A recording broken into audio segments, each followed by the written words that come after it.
He seized my shirt before I even took a sip. The music pulsed, laughter bounced off the walls, and I wore my act like armor, pretending ignorance of what I had already learned. When he leaned close, his breath smelled of beer and bravado, and he snarled, "She needs someone who can keep her safe." Then he shoved me. The chatter died down. A glass fractured somewhere. His chest swelled with bravado. For the first time in months, I let a small smile slip. He'd pegged me for a coward. He hadn't the faintest idea I'd been keeping her safe from him all along. Lena always called him a coworker. That innocent-sounding phrase should be printed in every relationship manual with flashing red lights. His messages came late at night. She laughed longer at his jokes than mine. After team dinner, she returned with a scent that wasn't familiar to me. I didn't confront her. I observed. I listened. I waited. It started modestly. I linked the home camera to my phone. I duplicated her work calendar into a shared family account, disguised as helpfulness. She interpreted it as trust. I treated it as evidence gathering. 3 weeks of small confirmations hardened into certainty. He wasn't merely friendly.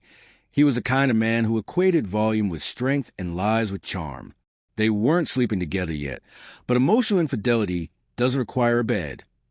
Only a receptive heart and a bored conscience. The night I read his message, the sensation was precise and cold. "I'll stop thinking about you." No, not stop. The text read, "I can't stop thinking about you." Your reply from her was a single word. Don't. It wasn't refusal. It was a pause. And to a predator, a pause is an opening. So I devised a plan not fueled by rage, but by method. A measured humiliation rather than a violent reprisal. Consequences instead of caprice. Irony, however, is patient. Violence eventually found me anyway. The company Christmas party was perfect theater. Lena insisted I attend. "It'll be fun," she said, unaware that I had already sent a careful dossier to his manager. Messages arranged like evidence. Expense claims that mapped out after-hours meetings disguised as client dinners. I kept one thing back for the evening itself. A recording of him, drunkenly boasting to a friend about how he intended to make her fall for him. I hadn't released it yet. Timing would be everything. When I arrived, he was loud and half inebriated, his arm draped possessively around Lena, as if the world owed him an audience. I offered a handshake, smiled, minimized myself. Bullies like to see themselves magnified by others shrinking. That was his invitation. Then he pushed me, hoping for spectacle. He wanted an outburst. He wanted a fistfight. He got exposure instead. He pressed into me. The room inhaled. I stepped back on purpose, allowed my stumble to look genuine.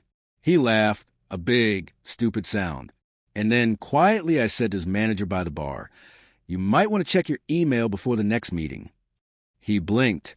His phone buzzed. The HR rep's phone buzzed. Someone's screen lit up. My phone signaled. A video began to play on the manager's device. His own voice, slurring, describing how he would make Lena fall, how he enjoyed the chase. While the manager and HR looked stunned, I cued what I had saved for everyone, a live projection on the main hall screen. Screenshots, expense slips, messages, and that recording stitched together into an undeniable narrative. The hall froze. Conversation turned to whispers. He lunged. Security moved. He didn't stop. He shoved one guard, swung at another, and charged again, furious, red-faced, humiliated. I sidestepped. He tripped on the raised edge of the bar. The thud of his body against the floor wasn't loud, but it was final. He didn't rise. Security hauled him out. His lip bled, his composure shattered. Lena sprinted after him, shouting his name. Not mine. That cut deeper than any loss I had anticipated. Not because she'd left me in that instant, but because the truth I had been circling finally revealed itself. She had already chosen. The rest of the night blurred into stunned murmurs and pitying glances. I let them think I was broken, that I was the one diminished. It served the plan. When the police arrived, I handed over the timeline, messages, expense reports, the recording. By New Year's, the consequences had landed. He'd been fired and faced legal action. His engagement unraveled after I quietly forwarded the file to his fiancée. Lena called. I let it ring. She came to the apartment on January 2nd, eyes puffy, voice small with apologies and explanations. I poured her a glass of water and stayed silent. Sometimes the loudest sentence is no sentence at all. When she asked whether I had orchestrated it, I met her gaze and said, "No." He did. I only finished what he started. She stared as though she were looking at a stranger. Not entirely wrong.